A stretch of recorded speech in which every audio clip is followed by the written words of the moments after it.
샬롬, 이동춘 목사입니다. 오늘도 여러분의 삶이 주님의 평안으로 가득하시길 기원하며 하나님의 말씀을 나누겠습니다. 오늘 주시는 말씀은 이사야 40장 6절에서부터 8절의 말씀입니다. 말하는 자의 소리여 이르되 외치라. 대답하되 내가 무엇이라 외치리이까 하니 이르되 모든 육체는 풀이요 그의 모든 아름다움은 들의 꽃과 같으니 푸른 마르고 꽃이 시들문 여호와의 기운이 그 위에 불미라. 이 백성은 실로 풀이로다. 푸른 마르고 꽃은 시드나 우리 하나님의 말씀은 영원히 서리라 하라. 아멘. 이사야 40장 6절로부터 8절 말씀을 본문으로 풀과 같은 인생이 하나님을 만나면 이라는 제목으로 말씀을 나누도록 하겠습니다. 인생이 영원하지 않다는 것은 누구나 아는 일입니다. 그래서 아무리 많은 재산과 권력도 인생의 끝을 막아주는 데는 그 어떤 도움도 주지 못합니다. 좀 넉넉하고 폼잡게 해줄 수는 있습니다. 최고급의 의학적 혜택을 통해 인생의 끝을 좀 늘려줄 수는 있습니다. 그러나 세상 어느 것으로도 인생의 끝을 막을 수는 없습니다. 그런데 인생의 끝을 막을 수는 없어도 영원한 생명으로 이어지게 할 수는 있습니다.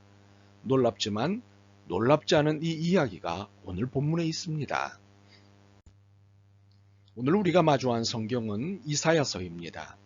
이사야서는 선지자 이사야를 통해 전달된 심판과 위로와 소망의 메시지입니다. 물론 이사야서의 1차적 대상은 유대인입니다. 그러나 이사야서는 지구의 산 그리고 살고 있는 그리고 살게 된 모든 이들을 향한 메시지입니다. 성령 66권 전체가 그렇듯이 말입니다. 이렇게 모든 이들에게 주시는 메시지인 이사야서의 메시지는 심판과 위로와 소망의 메시지입니다. 그런데 이 메시지들은 하나의 주제로 모아집니다. 그것은 하나님이 이루시는 구원입니다. 이것 때문에 하나님이 구원하신다는 뜻의 이름인 이사야를 메신저로 쓰신 것이 아닌가 싶습니다. 분명한 것은 위로와 소망을 말씀하실 때만이 아니라 심판을 말씀하실 때도 하나님의 관심은 구원하심에 있으시다는 사실입니다. 오늘 우리가 읽은 본문에서 당장 확인할 수 있습니다. 8절입니다. 푸른 마르고 꽃은 시드나 우리 하나님의 말씀은 영원히 서리라 하라. 푸른 마르고 꽃은 시든다는 것은 자연스러운 현상이지요. 그런데 이 자연스러운 현상은 슬프게도 죄의 결과입니다. 로마서에서 설명하듯 인간의 죄로 인해 피조물이 받는 고통입니다. 그런데 본문이 말씀을 건네는 대상은 풀과 꽃이 아닙니다. 무엇일까요? 6절과 7절입니다. 말하는 자의 소리여 이르되 외치라. 대답하다 내가 무엇이라 외치리이까 하니 이르되 모든 육체는 풀이요 그의 모든 아름다움은 들의 꽃과 같으니 푸른 마르고 꽃이 시들문 여호와의 기운이 그 위에 불미라. 이 백성은 실로 풀이로다. 모든 육체는 풀이요 그의 모든 아름다움은 들의 꽃과 같으니 에서 볼 수 있듯이 본문이 말씀을 건네는 대상은 풀이 아니라 육체입니다. 꽃이 아니라 인간입니다. 풀과 꽃이 아닌 육체 가운데 있는 인간인 우리입니다. 이렇게 풀처럼 마르고 꽃처럼 시드는 것이 인생이라는 것이지요. 이렇게 인생이 마르고 시드는 근본적인 이유는 죄 때문인 것입니다. 그리고 이로 인한 심판에 이르는 것이지요. 죄로 인하여 영원히 살 수 있었던 것이 박탈되었고 결국 마르고 시드는 심판을 받게 된 것입니다. 그러므로 아무리 애쓰고 힘을 써도 인생의 끝을 막을 수는 없습니다. 결국은 마르는 풀처럼 시드는 꽃처럼 되고 말지요. 이것이 인생입니다. 바로 이 사실에 인생의 반전 메시지가 있습니다. 8절입니다. 푸른 마르고 꽃은 시드나 우리 하나님의 말씀은 영원히 서리라 하라. 8절은 삐딱하게 읽으면 우리를 기죽이시려는 말씀인가 하는 생각이 듭니다. 그러나 이 말씀은 그런 의도가 전혀 없습니다. 오히려 구원의 소망을 건네시는 메시지입니다. 마르고 시드는 한계를 가진 우리 인생을 향해 소망을 건네시는 메시지입니다. 여기에 영원히 있네 이리 오시게 하고 초대하시는 메시지입니다. 사실 우리가 하나님께 대들지 하나님은 우리를 기죽이지 않으십니다.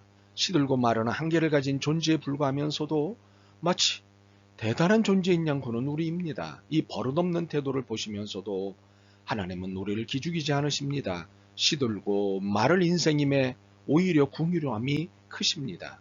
오히려 자비가 발동하십니다. 오히려 위로와 소망을 주십니다.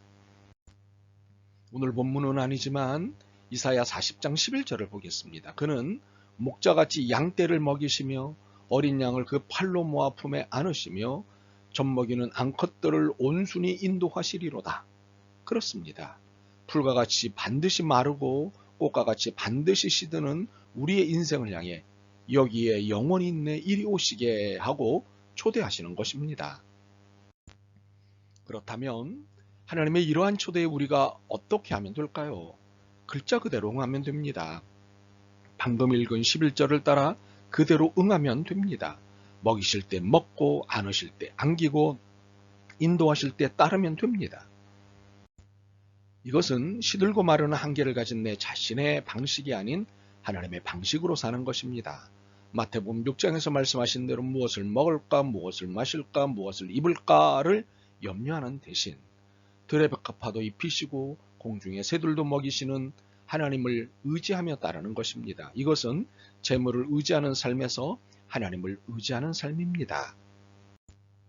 그리고 이사야 40장에서 결코 지나칠 수 없는 말씀인 31절을 붙잡는 것입니다.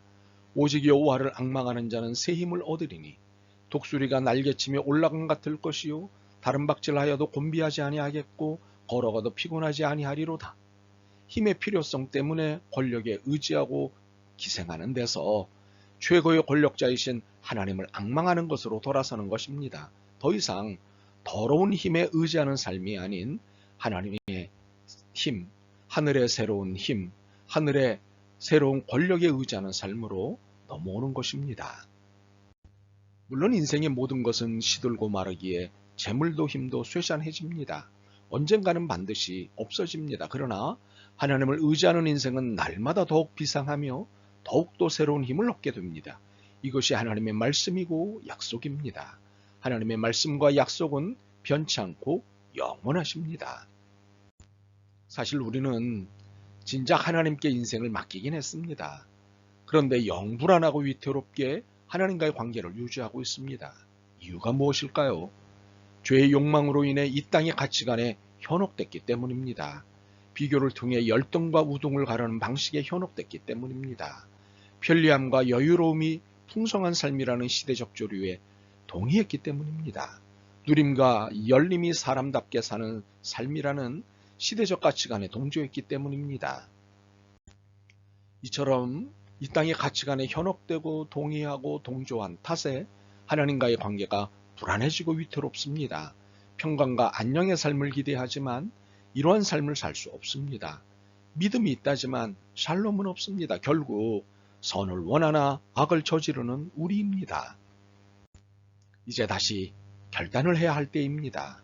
현혹되고 동의하고 동조하고 있는 이 땅의 가치관을 주님 앞에 내려놓아야 합니다. 그리고 주님이 주신 십자가를 짊어져야 합니다. 그것은 하나님 나라의 가치관입니다. 그것은 재물이 아닌 하나님의 공급하심을 의지하는 삶입니다. 더러운 힘이 아닌 하늘의 새로운 힘, 하늘의 새로운 권력에 의지하는 삶입니다. 오직 주님으로 만족하는 삶입니다. 바라기는 여러분의 겉사람인 육체는 시들고 마를지라도 여러분의 속사람인 영혼은 하나님의 영원한 말씀으로 날로 새로워지시기를 소망합니다.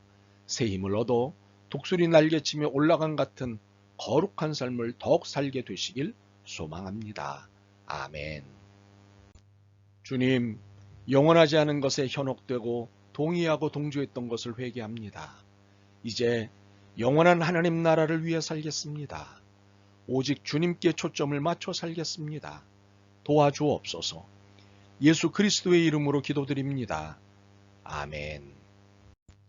오늘도 여러분의 믿음과 삶을 응원합니다. 사랑합니다.